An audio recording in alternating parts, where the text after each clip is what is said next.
आप दोस्तों आगे बढ़ने से पहले इस वीडियो को ध्यान से देखो। जब आप जवान होते हैं और आपके हार्मोन बनते हैं और उस हार्मोन्स की वजह से वो वीर्य बनता है तो वो बाहर निकलना चाहिए। यदि उन ग्लैंड्स में वो वीर्य इकट्ठा होगा तो वो ग्लैंड्स का फंक्शन जो है या उनकी जो कार्य करने की क्षमता है वो प्रभावित होगी और वो उनमें इन्फेक्शन होगा और वो सड़ेगा। यदि आपके घर में खाना बना है या तो आप उसे खाएंगे, नहीं खाएंगे तो उसे फेंकेंगे, लेकिन यदि वही खाना आप प्रिजर्व करके रखेंगे तो वो सड़ेगा आपके घर में और बदबू करेगा। तो आपको वो चीज़ जो कोई भी कितनी भी अच्छी चीज़ है आपको उसको हटाना है।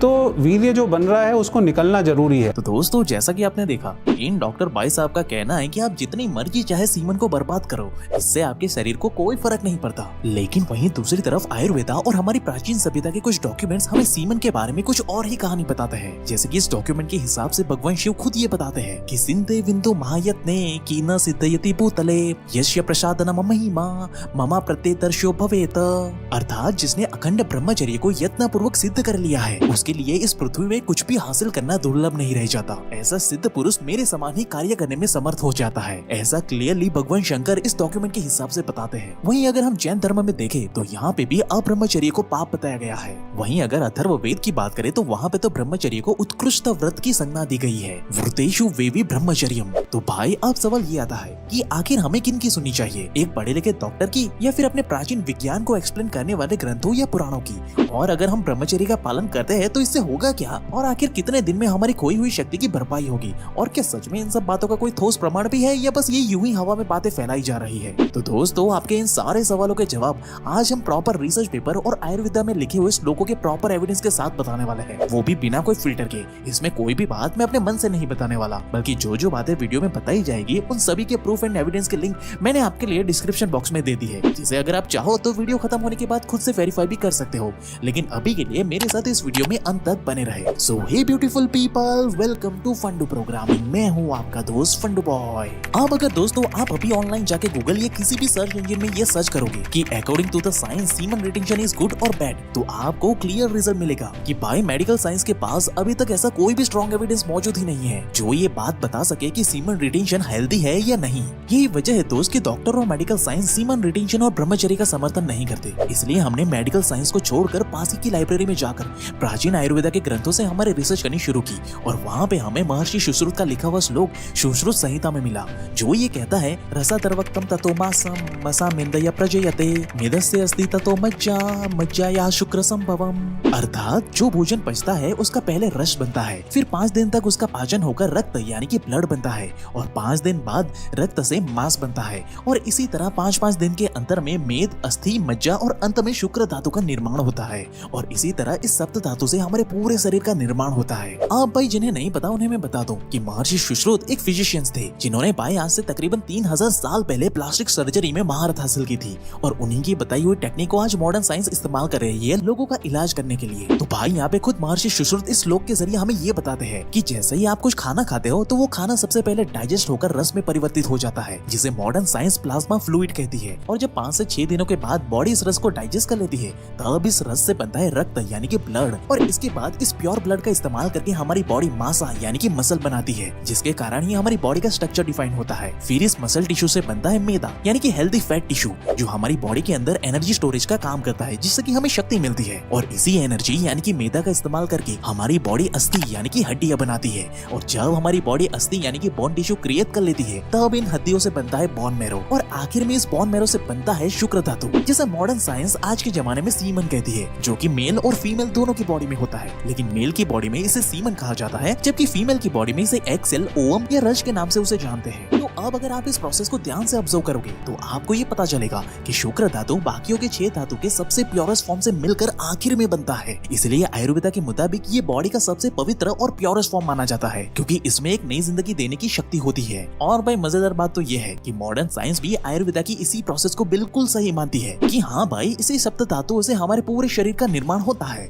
लेकिन अगर हम इसी बात को मॉडर्न साइंस के डॉक्टर या साइंटिस्ट को कुछ अलग तरीके से पूछेंगे कि सर अगर हम हमारी बॉडी में से हर दिन ज्यादा नहीं, बस 10 ग्राम खून ही निकाल करके फेंक देंगे, तो क्या ये चलेगा? तो इस पर भाई वो तुरंत भड़क जाएंगे कि क्या तुम एक बेवकूफ इंसान हो, क्योंकि इस तरह से खून की बर्बादी करने से बस कुछ ही दिन में तुम्हारे सारे ऑर्गन्स फेल होना शुरू हो जाएंगे और इससे तुम्हारी मौत भी हो सकती है बेटा। सिमिलरली अगर हम हड्डियां, मसल और बोन मैरो को बर्बाद करने की बात करेंगे तो उस पर भी मॉडर्न साइंस और डॉक्टर हमें कभी ऐसी बेवकूफी करने नहीं देते। लेकिन जब बात सीमन की आती है तब वो बिंदास होकर बोलेंगे कि नहीं यार, इसकी तो क्या ही जरूरत है, तुम उसे जितना मर्जी चाहे उसे बर्बाद कर सकते हो, इसमें तो कोई दिक्कत नहीं है। जबकि भाई आयुर्वेदा में ये क्लियरली लिखा हुआ है कि लगभग 100 बूंद प्योर ब्लड से 30 से 40 दिनों के बाद जाकर 1 बूंद सीमन बनता है। तो अब आप खुद सोचिए भाई कि अगर हर दिन 100 बूंद प्योर ब्लड को बहाना हमारी बॉडी के लिए हानिकारक हो सकता है, तो इसी ब्लड से बनने वाले फाइनल प्रोडक्ट सीमन को हर दिन यूं ही बर्बाद करने से भला हमारी बॉडी को कितना ज्यादा नुकसान होता होगा। और ये सच्चाई जाने के बाद क्या ये करना सही होगा हमारी बॉडी के लिए? अपना दिमाग खुद लगाइए दोस्त, और अपना जवाब हमें कमेंट करके जरूर से बताना।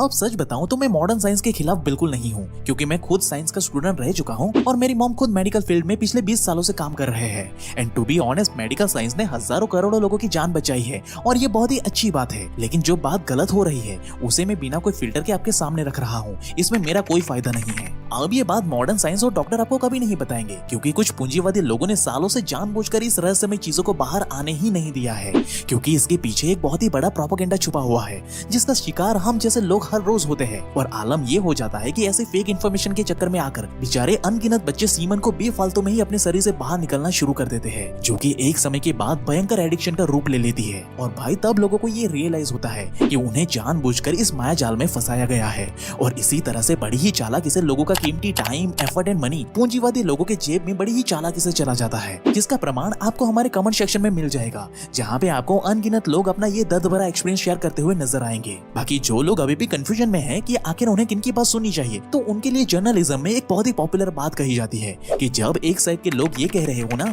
कि बाहर बारिश हो रही है और दूसरी साइड के लोग ये कह रहे हैं कि बाहर बारिश नहीं हो रही है, तब ऐसे केस में समझदारी यही होती है कि आप खुद बाहर जाके देख लो कि बारिश हो रही है या नहीं, क्योंकि खुद के अनुभव से बड़ा कोई भी शिक्षक नहीं होता। प्रमाण आपको खुद ब खुद मिल जाएगा, क्योंकि दोस्त आयुर्वेदा ने खुद हजारों साल पहले ही हमें ये बता दिया है कि जब एक इंसान बार बार ब्रह्मचर्य का नाश करता है ना, तब इससे उसके शरीर में 3 तरह के प्रॉब्लम आनी शुरू हो जाती है। एक फिजिकल प्रॉब्लम, दूसरी डिवाइन प्रॉब्लम और तीसरी स्पिरिचुअल प्रॉब्लम। जहाँ फिजिकल प्रॉब्लम के अंदर एक इंसान ये महसूस करता है कि ज्यादा ब्रह्मचर्य का नाश करने से उसका शरीर कमजोर हो चुका है, आंखें कमजोर हो चुकी है, डाइजेशन सिस्टम खराब रहने लगा है, यहाँ तक कि मसल ग्रोथ भी रुक जाती है और छोटी ही उम्र में चेहरे पे झुर्रियां आना, बाल सफेद होना जैसे एजिंग की प्रॉब्लम भी देखने को मिलती है, जिस कारण एक इंसान खुद को बाकियों के मुकाबले में काफी कमजोर और मामूली सा समझने लगता है। वहीं डिवाइन प्रॉब्लम के अंदर एक इंसान का दिमागी विकास ही भाई रुक जाता है, उसकी बुद्धि मंद पड़ जाती है और वो चीजों को ज्यादा समय तक याद ही नहीं रख पाता, और किसी महत्वपूर्ण बात को गहराई से सोच या समझ पाना तो बिल्कुल भूल ही जाओ। बल्कि ऐसे लोग बहुत ही जल्दी ओवर थिंकिंग और डिप्रेशन का शिकार हो जाते हैं। यही कारण है कि ऐसे लोग बार बार अपनी लाइफ में कुछ बदलाव करने की कोशिश तो जरूर करते हैं, लेकिन वो कुछ भी बदलाव कर ही नहीं पाते, क्योंकि भाई उनका दिमाग इन गलत आदतों की वजह से कमजोर हो चुका होता है। और जब एक इंसान का दिमाग इन दोनों प्रॉब्लम से गिर जाता है, तब भाई वो चाहकर भी स्पिरिचुअल बन ही नहीं पाता, जिस कारण उसका पूरा जीवन बस स्ट्रगल करते हुए बीतता है और वो चाहकर भी कभी अपने जीवन में कुछ बड़ा उखाड़ ही नहीं पाता। अब ये तो बात हुई प्रॉब्लम की और उसके आइडेंटिफिकेशन की, ताकि हम अपनी प्रॉब्लम को बारीकी से समझ पाए। लेकिन अब जो गलती हो गई सो हो गई, अब इसे ठीक कैसे करें भाई? और अगर हम ब्रह्मचर्य को फॉलो करें तो कितने दिनों में हमारी ये बर्बाद हुए सीमन की भरपाई होगी भाई? इन सारे सवालों का भी तो जवाब दो।